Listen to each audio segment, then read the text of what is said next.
ನಾವು ನೇರವಾಗಿ ಸಬ್ಜೆಕ್ಟಿಗೆ ಬರುವುದಾ? ಈಗ ತಾನೇ ಭಾಷಣ ಮಾಡಿದಂಥ ದಕ್ಷಿಣ ಕನ್ನಡ ಜಿಲ್ಲಾ ಡೆಪ್ಯೂಟಿ ರಿಜಿಸ್ಟ್ರಾರ್ ಅವರು ಸ್ವಲ್ಪ ಸಬ್ಜೆಕ್ಟ್ ಮ್ಯಾಟರನ್ನು ಓಪನ್ ಮಾಡಿದ್ದಾರೆ. ಯಾಕೆಂತ ಹೇಳಿದರೆ ಕ್ರೆಡಿಟ್ ಅಂತ ವಿಷಯದಲ್ಲಿ ಅಂತ ಹೇಳುವ ಸಬ್ಜೆಕ್ಟ್ನಲ್ಲಿ ಇವತ್ತಿನ ಈ ಕಾರ್ಯಾಗಾರ ನನಗೆ ವಹಿಸಿಕೊಟ್ಟಂಥ ಸಬ್ಜೆಕ್ಟ್ ಮ್ಯಾಟರ್. ನಮ್ಮಲ್ಲಿ ಎಲ್ಲ ಒಂದು ಇಂಪ್ರೆಷನ್ ಇದೆ, ಏನಂತ ಹೇಳಿದರೆ ಬ್ಯಾಂಕ್ನಲ್ಲಿ ಯಾವ ರೀತಿ ಕ್ರೆಡಿಟ್ ಕೊಡ್ತಾರೆ ಅದೇ ರೀತಿ ನಾವು ಕ್ರೆಡಿಟ್ ಕೊಡ್ತಾ ಇದ್ದೇವೆ ಅಂತ ಹೇಳಿ. ಸೊ ಇಲ್ಲಿ ಬ್ಯಾಂಕಿಂಗಿಗೆ ಮತ್ತು ಸಹಕಾರಿ ಸಂಘಗಳು ಅಂದರೆ ನಮ್ಮದು ಸೌಹಾರ್ದ, ಇಲ್ಲಿ ಕೊಡುವಂಥ ಕ್ರೆಡಿಟಿಗೆ ಒಂದು ಮೂಲತಃ ವ್ಯತ್ಯಾಸ ಇದೆ. ಯಾಕೆಂತ ಹೇಳಿದರೆ ಬ್ಯಾಂಕ್ಸ್ಗಳಲ್ಲಿ ಕೊಡುವಂಥ ಸಾಲಗಳು ಬ್ಯಾಂಕಿಂಗ್ ಅಂತ ಹೇಳುವ ಡೆಫಿನಿಷನ್ನ ಒಳಗೇ ಬಂದುಬಿಟ್ಟಿದೆ. ಯಾಕೆಂದೇಳಿ ಭಾರತ ದೇಶದಲ್ಲಿ ಬ್ಯಾಂಕಿಂಗ್ ಅಂತ ಹೇಳಿದರೆ accepting deposits for the purpose of lending and investments. ಅಲ್ಲಿ ಹೇಳಿದ ತಕ್ಷಣ ಏನಾಗ್ತದೆ, ಆಕ್ಸೆಪ್ಟಿಂಗ್ ಡೆಪಾಸಿಟ್ಸ್ ಫ್ರಮ್ ದ ಪಬ್ಲಿಕ್ಗೆ ಅಲ್ಲಿ ಅವಕಾಶ ಇದೆ. Accepting deposits from the public ಅಂತ ಹೇಳಿದ ತಕ್ಷಣ ಯಾರಿಗೆ ಎಷ್ಟು ಸಾಲ ಕೊಡ್ಬೋದು ಅಂತ ಹೇಳೋ ವಿಷಯಗಳು ಅಲ್ಲೇ ನಿರ್ಧಾರ ಆಗುತ್ತೆ.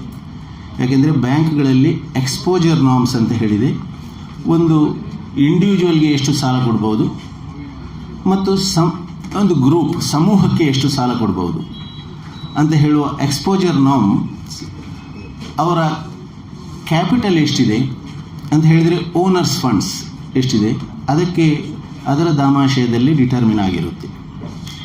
ಬಟ್ ಇಲ್ಲಿ ನಾವು ಸಾಲ ಕೊಡುವುದು ಸದಸ್ಯರಿಗೆ. ಈ ಸೌಹಾರ್ದಗಳಲ್ಲಿ ಸಹಕಾರಿ ಸಂಸ್ಥೆಗಳಲ್ಲಿ ನಾವು ಪಬ್ಲಿಕ್ಕಿಗೆ ಸಾಲ ಕೊಡುವುದಿಲ್ಲ. ಫಸ್ಟ್ ಆ್ಯಂಡ್ ಫಾರ್ಮೋಸ್ಟ್ ಏನಂತ ಹೇಳಿದರೆ, ನಾವು ನಮ್ಮಲ್ಲಿ ಡೆಪಾಸಿಟ್ಸ್ ಠೇವಣಾತಿಗಳು ಇರುವುದು ಹೆಚ್ಚಿನ ಮಟ್ಟದಲ್ಲಿ ಸದಸ್ಯರದ್ದು, ಮತ್ತು ನಾವು ಸಾಲಗಳನ್ನು ಕೊಡಲಿಕ್ಕೆ ಇರುವುದು ಸದಸ್ಯರಿಗೆ ಮಾತ್ರ. ನಾವು ಪಬ್ಲಿಕ್ಕಿಗೆ ಸಾಲ ಕೊಡುವಂಥ ಸಂಸ್ಥೆಗಳಲ್ಲ. ಸಾಲ ಕೊಡುವಾಗ ಸಾಲಕ್ಕೆ ಬೇಕಾದಂಥ ನಿಯಮಾವಳಿಗಳು, ಇದನ್ನು ಪ್ರತಿಯೊಂದು ಸಹಕಾರಿ ಸಂಸ್ಥೆ ಅಂದರೆ ಸೌಹಾರ್ದಗಳು ಅದನ್ನು ರೂಪಿಸಬೇಕಾಗುತ್ತದೆ.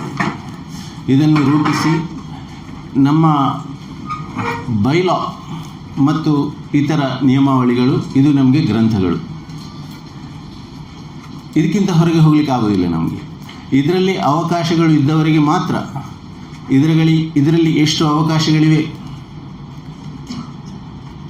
ಅಷ್ಟು ಮಾತ್ರ ಯಾರಿಗೆ ಕೊಡಲಿಕ್ಕೆ ಸಾಧ್ಯತೆ, ಬರೀ ಸದಸ್ಯರಿಗೆ ಮಾತ್ರ. ಕೆಲವೊಂದು ಸೆಕ್ಯೂರ್ಡ್ ಲೋನ್ಸ್ ಎಲ್ಲ, ಜ್ಯುವೆಲ್ ಲೋನ್ಸ್,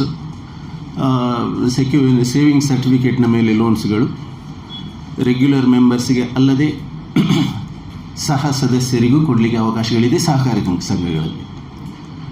ಬಟ್ ಕ್ರೆಡಿಟ್ ಕೊಡುವಾಗ ನಾವು ಕ್ರೆಡಿಟ್ ಕೊಡುವುದು ಮಾತ್ರ ಒಂದು ಕೆಲಸ, ಒಂದು ಪ್ರಕ್ರಿಯೆ ಅಂತ ತಿಳ್ಕೊಳ್ಬಾರ್ದು. ಒಂದು ಸಾಲ ಪ್ರಸ್ತಾವನೆ ಅಂತ ಹೇಳಿದರೆ ಸಾಲ ಕೊಡುವುದಕ್ಕೆ ಅರ್ಹತೆಗಳು, ರಿಪೇಯಿಂಗ್ ಪೊಟೆನ್ಷಿಯಲ್ಸ್ ಅಂತ ಹೇಳ್ತೇವೆ ನಾವು, ಸಾಲಗಾರನಿಗೆ ಅದನ್ನು ಮರುಪಾವತಿ ಮಾಡುವಂತಹ ಸಾಮರ್ಥ್ಯ, ಇನ್ಕಮ್, ಅವನ ಅರ್ಹತೆ, ಇದು ಮಾತ್ರವಲ್ಲದೆ ಸಾಲ ಮರುಪಾವತಿ ಮಾಡುವಂತಹ ಯೋಜನೆಗಳು, ಯಾವ ಪ್ಲ್ಯಾನ್ನಲ್ಲಿ ಆ ಸಾಲ ಮರುಪಾವತಿ ಆಗುತ್ತೆ, ಇದರ ಸ್ಕೋಪ್ ಏನು, ಸಾಲ ಮರುಪಾವತಿ ಆಗುವ ರೀತಿಯಲ್ಲಿ ಹೇಗೆ, ಅದರ ಟರ್ಮ್ಸ್ ಆಫ್ ರಿಪೇಮೆಂಟ್ ಹೇಗೆ, ಇವೆಲ್ಲಗಳನ್ನು ನಾವು ಪರಿಗಣನೆಗೆ ತಗೊಂಡು ಸಾಲ ಮಂಜೂರಾತಿ ಮಾಡುವುದು ಮಾತ್ರ ಅಲ್ಲ, ಸಾಲ ರಿಕವರಿಯೂ ಒಂದು ಸಾಲ ಪ್ರಸ್ತಾವನೆಯ ಒಂದು ಅಂಗ ಅಂತ ಹೇಳಿ ತಿಳ್ಕೊಂಡೇ ನಾವು ಒಂದು ಲೋನ್ ಪ್ರಪೋಸಲನ್ನು ಕನ್ಸಿಡರ್ ಮಾಡ್ತೀವಿ. ನಾವು ಎಣಿಸ್ತೇವೆ ಸಾಲ ಏನು ರಿಪೇ ಆಗದಿದ್ದರೆ ಕೋರ್ಟಿಗೆ ಹಾಕೋದು, ಕೋರ್ಟ್ ರಿಕವರಿ ಮಾಡಿಕೊಡುತ್ತೆ. It is not so.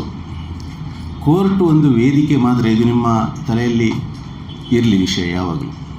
So ನಮ್ಮಲ್ಲಿ ಏನಾಗುತ್ತೆ ಅಂತ ಹೇಳಿದರೆ, ಹೆಚ್ಚಿನ ಸಾಲ ನೀಡುವ ಸಂಸ್ಥೆಗಳಲ್ಲಿ ಏನು ತಿಳ್ಕೊಳ್ತೇವೆ ಅಂತೇಳಿ, ರಿಪೇಮೆಂಟ್ ಆಗದೇ ಇದ್ದರೆ ನಾವು ಕೋರ್ಟಿಗೆ ಹಾಕಿದರೆ ಅದು ರಿಕವರಿ ಆಗ್ತದೆ ಅಂತೇಳಿ. ಕೋರ್ಟ್ ನಾನು ಹೇಳಿದೆ ಬರೀ ವೇದಿಕೆ ಮಾತ್ರ.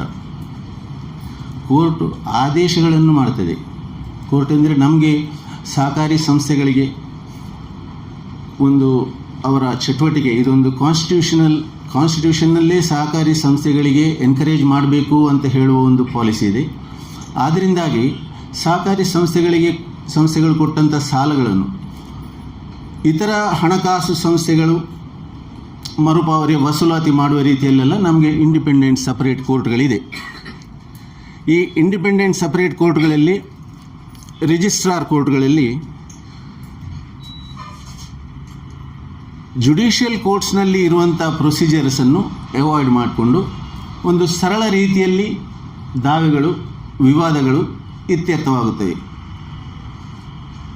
ಜುಡಿಷಿಯಲ್ ಕೋರ್ಟ್ನಲ್ಲಿರುವಂಥ ಈ ಕಂಬರ್ಸಮ್ ಪ್ರೊಸೀಜರ್ಸ್ ಇವನ್ನೆಲ್ಲ ಅವಾಯ್ಡ್ ಮಾಡಿ ಬೇಗ ಒಂದು ದಾವೆಗಳು ಸಹಕಾರಿ ಸಂಸ್ಥೆಗಳಿಗೆ ಅವರು ಕೊಟ್ಟಂಥ ಸಾಲಗಳನ್ನು ರಿಕವರಿ ಮಾಡೋದಾಗಲಿ ಅಥವಾ ಇತರ ಡಿಸ್ಪ್ಯೂಟ್ಸನ್ನು ಬೇಗ ಬಗೆಹರಿಸಿಕೊಳ್ಳಲಿಕ್ಕೆ ಬೇರೆ ನಮಗೆ ಇಂಡಿಪೆಂಡೆಂಟ್ ಕೋರ್ಟ್ ವ್ಯವಸ್ಥೆಗಳಿವೆ. ಇದರ ಮೂಲ ಉದ್ದೇಶ ಹಾಗೆ, ದಾವೆಗಳು, ವಿವಾದಗಳು ಬೇಗ ಇತ್ಯರ್ಥ ಆಗಬೇಕು ಅಂತ ಹೇಳುವ ಮೂಲ ಉದ್ದೇಶ. ಸೊ ಇಲ್ಲಿ ನಮಗೆ ಬೇರೆ ಬೇರೆ ವಿನಾಯಿತಿಗಳಿವೆ. ಏನಂತ ಹೇಳಿದರೆ ಸ್ಟ್ಯಾಂಪ್ ಡ್ಯೂಟಿ ಮತ್ತು ಸ್ಟ್ಯಾಂಪ್ ಡ್ಯೂಟಿಯಲ್ಲಿ ವಿನಾಯಿತಿಗಳಿವೆ. ನಾವು ಕೋರ್ಟ್ ಫೀ ನಾವು ಜುಡಿಷಿಯಲ್ ಕೋರ್ಟ್ಸಿಗೆ ಒಂದು ರೀತಿ ಕಟ್ಟಿದರೆ ಇಲ್ಲಿ ನಮಗೆ ಸ್ವಲ್ಪ discounted rate of court fee ಇದೆ. ಸೊ ಬೇರೆ ಪ್ರೊಸೀಜರ್ಸ್ನಲ್ಲಿಯೂ ವಿನಾಯಿತಿಗಳಿವೆ. ಆದ್ದರಿಂದ ದಾವೆಗಳು ಬೇಗ ಇತ್ಯರ್ಥವಾಗ್ಬೋದು. ಆದರೆ ಯಾವುದೇ ವ್ಯವಸ್ಥೆ ಬೇಗ ದಾವೆ ಇತ್ಯರ್ಥವಾಗಲಿಕ್ಕೆ ನಮಗೆ ಬೇರೆಯೇ ಕೋರ್ಟ್ಗಳಿದ್ರೂ ನಮ್ಮ ಡಾಕ್ಯುಮೆಂಟ್ಸ್ ಸರಿಯಾಗಿರಬೇಕು. ಯಾರಿಗೆ ಸಾಲ ಕೊಡ್ಬೋದು? ಕೋಆಪರೇಟಿವ್, ನಮ್ಮ ಸೌಹಾರ್ದದಲ್ಲಿ ಯಾರಿಗೆ ಸಾಲ ಕೊಡ್ಬೋದು? ನೋಡಿ, ಯಾರಾದರೂ ಒಂದು let us have some interaction. ಯಾರು ಮಾತಾಡ್ತಾ ಇಲ್ಲ. ನಂಬಿಕೆ ಅವಶ್ಯಕತೆ ಇರುವವರಿಗೆ ಮತ್ತು ಅವರ ಬಿಸ್ನೆಸ್ ನೋಡಿಕೊಂಡು ಅವರು ಕಟ್ಟುವ ಕೆಪಾಸಿಟಿ ಉಂಟಾ? ಅದು ಕ್ರೆಡಿಟ್ ಅಪ್ರೈಸಲ್ ಮೂಲತಃ ಸದಸ್ಯರಿಗೆ. ಸದಸ್ಯತ್ವ ಇಲ್ಲದೆ ನೀವು ಯಾವುದೇ ಒಂದು ಒಡಂಬಡಿಕೆಗೆ ಯಾರ ಹತ್ರ ಒಂದು ಬಂಧನಕ್ಕೊಳಪಟ್ಟರೆ ಸಹ, if you enter into transactions with non members, ಯಾವುದೇ ರೀತಿಯ ಒಡಂಬಡಿಕೆ, ಸಾಲಗಾರನದಾಗಲಿ ಜಾಮೀನ್ದಾರನದಾಗಲಿ, ಜಾಮೀನ್ದಾರನನ್ನು ಅವನು ಸದಸ್ಯನಲ್ಲದೇ ಇದ್ದರೆ ನಮಗೆ ಅವನ ಮೇಲೆ ಕ್ರಮ ತಗೊಳ್ಳಿಕ್ಕೆ ಆಗೋದಿಲ್ಲ. ಫಸ್ಟ್ ಬೇಕಾದದ್ದು ಮೆಂಬರ್ಶಿಪ್. ಸೊ ಮೆಂಬರ್ಶಿಪ್ ಆಗುವಾಗ ಮೆಂಬರ್ಶಿಪ್ಗೆ ಬೇಕಾದಂಥ ಎಲಿಜಿಬಿಲಿಟಿ, ಒಂದು ಡಿಸ್ಕ್ವಾಲಿಫಿಕೇಷನ್ ಇರಬಾರ್ದು. ಎರಡನೇದು, ಸಾಧಾರಣ ಅವನು ಮೆಜಾರಿಟಿ ಏಜಿಗೆ ಬಂದಿರಬೇಕು. ಇವೆಲ್ಲ basic requirements to become a member of a society. ಇಂಥವರಿಗೆ ಸಾಲ ಕೊಡ್ಬೋದು. ಮತ್ತು ಸಾಲ ಕೊಡುವಾಗ ತಾವು ಹೇಳಿದಿರಿ, ಅವನ repaying capacity is one aspect. ಇನ್ನೊಂದು, ಯಾವ ಉದ್ದೇಶಕ್ಕೋಸ್ಕರ ಸಾಲ ಕೊಡ್ತೀರಿ ಅಂತ ಹೇಳೋದು ಮೂಲತಃ. ಯಾಕೆಂತೇಳಿದರೆ, ಯಾವ ಉದ್ದೇಶಕ್ಕೆ ನಾವು ಸಾಲ ಕೊಡ್ತೇವೆ, ಒಂದು ಪ್ರಪೋಸಲನ್ನು ಪರಿಶೀಲನೆ ಮಾಡ್ತೇವೆ. When a proposal comes up for an examination, that should be in commensuration with the ನಮ್ಮ ಬೈಲಾ. ಯಾವ ಧ್ಯೇಯೋದ್ದೇಶಗಳಿಗೆ ನಾವು ಸಾಲ ಕೊಡ್ಬೋದು, ಅದನ್ನು ಹೊರತುಪಡಿಸಿ ಬೇರೆ ಯಾವ ಉದ್ದೇಶಕ್ಕೂ ನಾವು ಸಾಲ ಕೊಡಲಿಕ್ಕೆ ಆಗೋದಿಲ್ಲ. ಕೆಲವೊಮ್ಮೆ ಏನಾಗ್ತದೆ, ನಮಗೆ ಸಾಲ ನಿಯಮಾವಳಿಗಳು ಇರುತ್ತವೆ. ನಮ್ಮ ಲೋನ್ ರೂಲ್ಸ್ನಲ್ಲಿ ಯಾವ ಪರ್ಪಸ್ಗೆ ಕೊಡ್ಬೋದು, ಸಾಲ ಕೊಡ್ಬೋದು ಅಂತ ಹೇಳಿ ಅಲ್ಲಿ ಡಿಫೈನ್ ಆಗಿರ್ತದೆ. ಆದರೆ ಕೆಲವೊಮ್ಮೆ ನಾವು ಪಾರ್ಟಿಯ ಆರ್ಥಿಕ ಸಾಮರ್ಥ್ಯ, ರಿಪೇಯಿಂಗ್ ಕೆಪ್ಯಾಸಿಟಿ ಅಂತ ಹೇಳ್ತೇವೆ ನಾವು, ಮತ್ತು ಅವರ ಪೊಟೆನ್ಷಿಯಲ್ಸ್, ಇವುಗಳನ್ನು ನೋಡಿ ಯಾವ ಧ್ಯೇಯಕ್ಕೆ, ಯಾವ ಉದ್ದೇಶಕ್ಕೆ ಸಾಲ ಕೊಡಲಿಕ್ಕೆ ನಮ್ಮ ನಿಯಮಾವಳಿಗಳಲ್ಲಿ ಅವಕಾಶ ಇರೋದಿಲ್ಲ, ಅದಕ್ಕೂ ಕೆಲವೊಮ್ಮೆ ನಾವು ಕನ್ಸಿಡರ್ ಮಾಡಿ ಕೊಟ್ಟು ಬಿಡ್ತೀವಿ. ಹಾಗೆ ಕೊಟ್ಟುಬಿಟ್ರೆ ಕೊನೆಗೆ ಫಸ್ಟಿಗೆ ನಾವು ಡಿಸ್ಕಸ್ ಮಾಡಿದಂಗೆ, ಒಂದು ಲೋನ್ ಪ್ರಪೋಸಲ್ ಅಂತ ಹೇಳಿದರೆ ಅದರ recovery is also an aspect of a loan proposal. ರಿಕವರಿಗೆ ಅದು ಲೋನ್ ರಿಕವರಿ ಆಗದೇ ಇದ್ದರೆ ಅಥವಾ ಏನಾದರೂ ವಿವಾದಗಳು ಉದ್ಭವ ಆದರೆ ಕೊನೆಗೆ ನಾವು ನಮ್ಮ ರಿಜಿಸ್ಟ್ರಾರ್ ಕೋರ್ಟನ್ನು ಅಪ್ರೋಚ್ ಆಗುವಾಗ ಇದಕ್ಕೆ ಆಕ್ಷೇಪಣೆಗಳು ಬರ್ತದೆ. ಯಾಕೆಂತ ಹೇಳಿದರೆ ಸಾಲ ಕೊಟ್ಟಂಥ ಉದ್ದೇಶವೇ ಸರಿ ಇಲ್ಲ, ಅವರಿಗೆ ಬೈಲಾದಲ್ಲಿ ಸಾಲ ಕೊಡಲಿಕ್ಕೆ ಅವಕಾಶ ಇರಲಿಲ್ಲ, ಆದರೆ ಕೊಟ್ಟಿದ್ದಾರೆ. ಯಾಕೆಂತ ಹೇಳಿದರೆ ಈ ಆಕ್ಷೇಪಣೆಗಳು ಬಂದುಬಿಡ್ತವೆ. ಒಂದು ಪ್ರಕ್ರಿಯೆಗೆ ನೀವು ನೋಡಿ, ಒಂದು ಪ್ರಕ್ರಿಯೆಗಳನ್ನು ಒಂದು ಕನ್ಸ್ಟ್ರಕ್ಟಿವ್ ಆ್ಯಕ್ಷನ್ ಅಂತ ಹೇಳ್ತೇವೆ ನಾವು. ಸಾಲ ಕೊಡುವುದಾಗಲಿ, ಒಂದು ಲೋನ್ ಪ್ರಪೋಸಲನ್ನು ಇದು ಮಾಡುವುದಾಗಿ, ಇದೆಲ್ಲ ಲಗೋರಿ ಕಟ್ಟಿದ ರೀತಿಯಲ್ಲಿ ನಾವು ಒಂದು ಪ್ರಪೋಸಲನ್ನು ಬಿಲ್ಡ್ ಮಾಡ್ತೇವೆ. ಒಂದು ಪ್ರಪೋಸಲ್ ಬಿಲ್ಡಪ್ ಆಗೋದೇ ಹಾಗೆ. ಬಟ್ ಸಾಲ ಅದು ಮರುಪಾವತಿ ಮಾಡಲಿಲ್ಲ, ರಿಕವರಿ ಆ್ಯಕ್ಷನ್ ತಗೊಳ್ತಾರೆ ಅಂತ ಹೇಳುವಾಗ ಆ ಲಗೋರಿಯನ್ನು ಡಿಸ್ಟ್ರಾಯ್ ಮಾಡಲಿಕ್ಕೆ ಯಾವ ರೀತಿಯ ಆಕ್ಷೇಪಣೆಗಳನ್ನು ಎಸೆಯಬಹುದು. ರೆಸೊಲ್ಯೂಷನ್ ಸರಿ ಇಲ್ಲ, ಕೋರಮ್ ಇರಲಿಲ್ಲ, ಉದ್ದೇಶ ಸರಿಯಲ್ಲ, ಮೆಂಬರ್ಶಿಪ್ ಇಲ್ಲ, ಇಂಥ ಎಲ್ಲ ಆಕ್ಷೇಪಣೆಗಳನ್ನು ಒಂದು ವೇಳೆ ಇದು ಡಿಸ್ಪ್ಯೂಟ್ಗೆ ಲೀಡ್ ಆಗುವಾಗ ರೈಸ್ ಮಾಡ್ತದೆ. ಇದರಿಂದಾಗಿ ನಾವು ಒಂದು ಲೋನ್ ಪ್ರಪೋಸಲನ್ನು ಎಕ್ಸಾಮಿನ್ ಮಾಡುವಾಗ, ಕ್ರೆಡಿಟ್ ಪ್ರೋಸೆಸ್ ಮಾಡುವಾಗ ಇವುಗಳನ್ನೆಲ್ಲ ನಾವು ಪರಿಗಣಿಸಬೇಕು. ಮತ್ತು ತಾವು ಹೇಳಿದ್ರಿ ಈಗ ಏನಂತ ಹೇಳಿದರೆ ರಿಪೇಯಿಂಗ್ ಕೆಪ್ಯಾಸಿಟಿ, ಇನ್ಕಮ್ ಅದನ್ನು ಹೇಳಿದ್ರಿ. ಇವುಗಳೆಲ್ಲ ಕ್ರೆಡಿಟ್ ಅಪ್ರೈಸಲ್ಗೆ ಸಂಬಂಧಪಟ್ಟಂಥ ವಿಷಯಗಳು.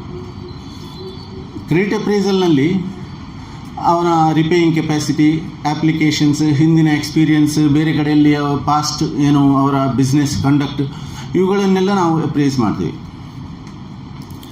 ಮಾಡಿ ಸಾಲ ಎಲ್ಲಿ ಬರ್ತದೆ? ಈ ಪ್ರಪೋಸಲ್ ಬೋರ್ಡ್ಗೆ ಬರ್ತದೆ, ಬೋರ್ಡ್ ಆಫ್ ಡೈರೆಕ್ಟರ್ಸಿಗೆ. ನಮ್ಮ ರುಟೀನ್ ಪ್ರಾಕ್ಟೀಸಸ್ನಲ್ಲಿ ನೋಡಿ, board of directors is the supreme body in a cooperative, ಸೌಹಾರ್ದ ಆಗಲಿ ಸೊಸೈಟಿ ಆಗಲಿ. ಅವರಿಗೆ ಜನರಲ್ ಬಾಡಿಯಿಂದ ಇಲೆಕ್ಟ್ ಆದಂಥ ಜನರವರು, ಬೋರ್ಡ್ ಒಂದು ಫೋರಮ್.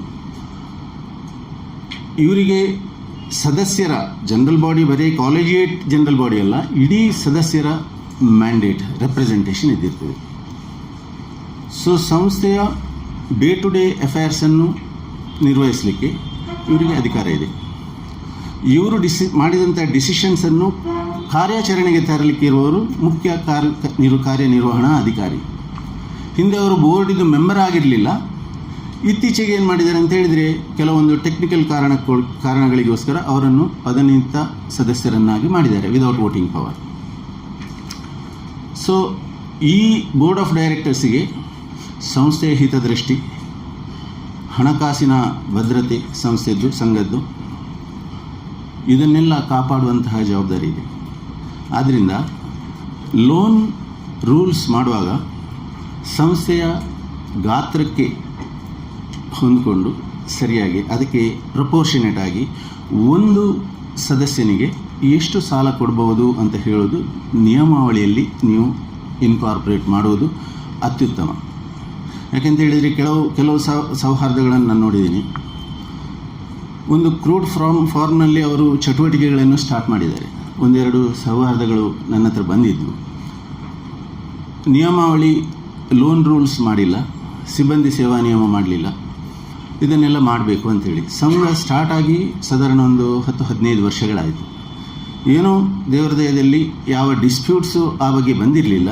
ಬಟ್ ಆದರೆ ನಿಯಮಾವಳಿಗಳನ್ನು ಆದಷ್ಟು ಬೇಗ ಮಾಡುವುದು ಒಳ್ಳೆಯದು ಅಂತ ಹೇಳಿ ನಾನು ಅವರಿಗೆ ಒಂದು ಸಲಹೆ ಕೊಟ್ಟಿದ್ದೀನಿ. ಅದೇ ರೀತಿ ಎಲ್ಲಿ ಸಾಲ ಲೋನ್ ರೂಲ್ಸು ಫಾರ್ಮೇಷನ್ ಆಗಿಲ್ಲ, ಬೋರ್ಡ್ ಅಪ್ರೂವ್ಡ್, ತಾವುಗಳು ದಯವಿಟ್ಟು ಆದಷ್ಟು ಬೇಗ ಅದನ್ನು ಮಾಡುವುದು ಒಳ್ಳೆಯದು. ಲೋನ್ ರೂಲ್ಸ್ನಲ್ಲಿ ಕೆಲವೊಂದು ಯಾರಿಗೆ ಎಕ್ಸ್ಪೋಜರ್ ನಾರ್ಮ್ಸ್ ಅಂತ ಹೇಳ್ತೇವೆ ನಾವು, ಇದು ನಮ್ಮದು ಚಟುವಟಿಕೆ it is similar to banking. ಸ್ವಲ್ಪ ಬಹಳ ಸಿಮಿಲಾರಿಟೀಸ್ ಇದೆ. ಯಾಕೆಂತ ಹೇಳಿದರೆ accepting deposits from the public ಬಿಟ್ಟು ಕ್ರೆಡಿಟ್ಗೆ ಸಂಬಂಧಪಟ್ಟಂತೆ ಬ್ಯಾಂಕ್ಗಳು ಯಾವ ಎಲ್ಲ ಸಮಸ್ಯೆಗಳು, ಯಾವ ಎಲ್ಲ ಅನುಭವಗಳನ್ನು ಕಾನ್ಫ್ರಂಟ್ ಮಾಡ್ತಾರ ಅಥವಾ ಅವರಿಗೆ ಯಾವ ಎಲ್ಲ ಅನುಭವಗಳಾಗುತ್ತೋ ಅದೇ ರೀತಿ ಅನುಭವಗಳು ನಮಗೂ ಆಗುತ್ತೆ ಇಲ್ಲಿ. ಯಾಕೆಂತ ಹೇಳಿದರೆ ಪಬ್ಲಿಕ್ ಡೆಪಾಸಿಟ್ಸ್, ನಮ್ಮ ಸದಸ್ಯರ ಹಣವನ್ನು ನಾವು ನಮ್ಮ ಸದಸ್ಯರಿಗೆ ಕೊಡ್ತೇವೆ. ಕೊಡುವಾಗ ಎಷ್ಟು ಕೊಡ್ಬೋದು ಅಂತ ಹೇಳುವುದನ್ನು ನಮ್ಮ ಸಾಲ ರೂಲ್ಸ್ನಲ್ಲಿ, ಲೋನ್ ರೂಲ್ಸ್ನಲ್ಲಿ ಹಾಕಲೇಬೇಕು. ಈಗ ತಾನೇ ನಮ್ಮ ಡೆಪ್ಟಿ ರಿಜಿಸ್ಟ್ರಾರ್ ಸಾಹೇಬರು ಸಬ್ಜೆಕ್ಟ್ ಓಪನ್ ಮಾಡುವಾಗಲೇ ಹೇಳಿದರು. ಯಾಕೆಂತ ಹೇಳಿದರೆ ಒಂದು 40 ಕೋಟಿ ಡೆಪಾಸಿಟ್ ಇರುವಂಥ ಒಂದು ಬಿಸ್ನೆಸ್ ಮಿಕ್ಸ್ ಆಗಿರ್ಬೋದು. ಅದು ನನ್ನ ಲೆಕ್ಕ ಪ್ರಕಾರ ಒಂದು 20-25 ಕೋಟಿ ಡೆಪಾಸಿಟ್ ಇರ್ಬೋದು. ಅದರಲ್ಲಿ ಒಂದು ಸದಸ್ಯರಿಗೆ 2 ಕೋಟಿ ಕೊಟ್ಟರೆ ಅಂಥದ್ದೊಂದು 4-5 ಕುಟುಂಬ ಕೊಟ್ಟುಬಿಟ್ರೆ ಕೊನೆಗೆ ಅದು ಸಂಸ್ಥೆ ನಡೆಯಲಿಕ್ಕೇ ಸಾಧ್ಯ ಇಲ್ಲ. ಆದ್ದರಿಂದಾಗಿ ಅಲ್ಲಿ ಸಹ ನಾವು ಲೋನ್ ರೂಲ್ ಫಾರ್ಮ್ ಮಾಡುವಾಗ ಅದರ ಪ್ರಪೋರ್ಷನ್ ನಮ್ಮ ಟೋಟಲ್ ಡೆಪಾಸಿಟ್ಸ್ ಇಷ್ಟಿದ್ರೆ ಎಷ್ಟು ಕೊಡ್ಬೋದು ಅಂತ ಹೇಳುವ ವಿಷಯ ಅಲ್ಲ. ನಾವು ನಮ್ಮ ಕ್ಯಾಪಿಟಲ್ ಎಷ್ಟಿದೆ, ಓನರ್ಸ್ ಫಂಡ್ಸ್ ಎಷ್ಟಿದೆ, ಟೋಟಲ್ ಸಂಸ್ಥೆಯ ರಿಸರ್ವ್ಡ್ ಅಂದರೆ ಅನ್ಎನ್ಕಂಬರ್ಡ್ ರಿಸರ್ವ್ಸ್ ಮತ್ತು ರಿಸರ್ವ್ಸ್ಗೆ ಏನು ಹೇಳ್ತೇವೆ ಮೀಸಲು ನಿಧಿಗಳು, ಮೀಸಲು ನಿಧಿ ಮತ್ತು ಕ್ಯಾಪಿಟಲ್ ಎಷ್ಟಿದೆ, ಅದಕ್ಕೆ ಪ್ರಪೋರ್ಷನೇಟ್ ಆಗಿ ಒಂದು ಸದಸ್ಯರಿಗೆ ಎಷ್ಟು ಸಾಲ ಕೊಡ್ಬೋದು ಅಂತ ಹೇಳುವ ವಿಷಯವನ್ನು ನಿರ್ಧಾರ ಮಾಡಬೇಕು. ಇದು basics of lone general principles. ಈ ಬಗ್ಗೆ ಏನಾದರೂ ನಮ್ಮಲ್ಲಿ ಚರ್ಚೆ ಮಾಡೋದಿದ್ರೆ ಈಗಲೇ ಯಾರಾದರೂ ನಾವು let us interact on that. ನಾನು ಮತ್ತೆ ಡಾಕ್ಯುಮೆಂಟೇಷನ್ಗೆ ಹೋಗು.